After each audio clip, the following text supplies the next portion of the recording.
మహారాష్ట్ర ముంబైలో మళ్లీ ఉగ్రదాడి జరగడానికైతే పక్కా ప్రణాళికలతో ఇప్పటికే ఇద్దరు స్లీపర్ సెల్స్ అయితే ముంబై పోలీసులు ఈ రోజు అరెస్ట్ చేయడం జరిగింది. వీళ్ళిద్దరూ కూడా ఛత్రపతి శివాజీ టెర్మినల్ ని అలాగే మన తాజ్ హోటల్ ఉంది కదా, తాజ్ ప్యాలెస్ హోటల్ టాటా గారికి సంబంధించినటువంటిది, ఈ రెండింటిపైన దాడి చేయడానికైతే బాంబు దాడి చేస్తారా, లేకపోతే 2008లో కూడా ఇలాగే టెర్రరిస్ట్ అటాక్ జరిగింది కదా, 2008 26/11 ముంబై దాడులు అంటారు వాటిని. అప్పుడు కూడా ఇలాగే విచక్షణ రహితంగా 10 మంది పాకిస్తాన్ నుండి వచ్చినటువంటి పందులు విచక్షణ రహితంగా దాడి చేసి 163 మందిని చంపేశాయి. అదే విధంగా ప్లాన్ చేస్తున్నారా లేకపోతే బాంబులతో ప్లాన్ చేశారో తెలియదు కానీ ఇద్దరు స్లీపర్ సెల్స్ అయితే ముంబై పోలీసులకి దొరికారు. ఎన్ఐఏ దర్యాప్తు సంస్థ అయితే ఇప్పటికే సోదాలు నిర్వహించింది. మొన్న 8 మంది ఎన్ఐఏకి దొరికారు ఈ ఉగ్రవాదులు. ఈ రోజు అయితే ఇద్దరు స్లీపర్ సెల్స్ దొరికారు. అందులో ఒకటి పేరు ఏమొచ్చేసి అబ్దుల్లా ఫయ్యాజ్ షేక్, రెండో వాడి పేరు తలహా ఖాన్. వీళ్ళిద్దరైతే మాత్రం ఇప్పుడు దొరికారు, ముంబై పోలీస్ అధీనంలో ఉన్నారు.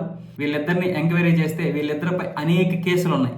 అంటే వీళ్ళు ఎందుకు అరెస్ట్ చేసి వీళ్ళని పందులు మేపినట్టుగా మేపుతారో అర్థం కాదు, కానీ వీళ్ళ నుంచి ఏమీ బయటికి రాదు.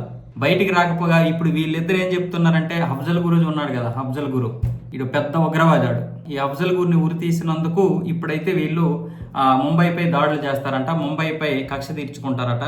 కాబట్టి ఈ పందుల్ని కాల్చి పడేయాలి.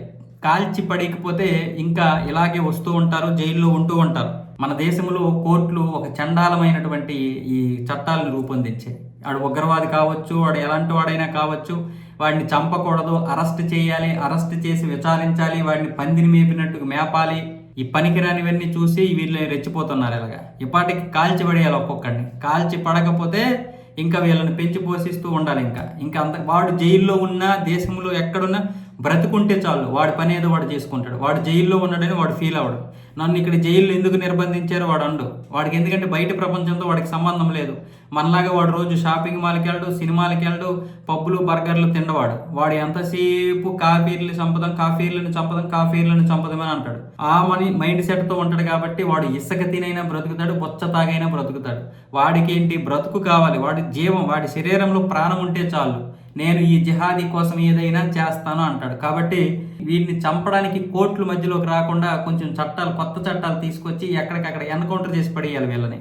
లేకపోతే ఇంక వీళ్ళు పెరిగిపోతూ ఉంటారు.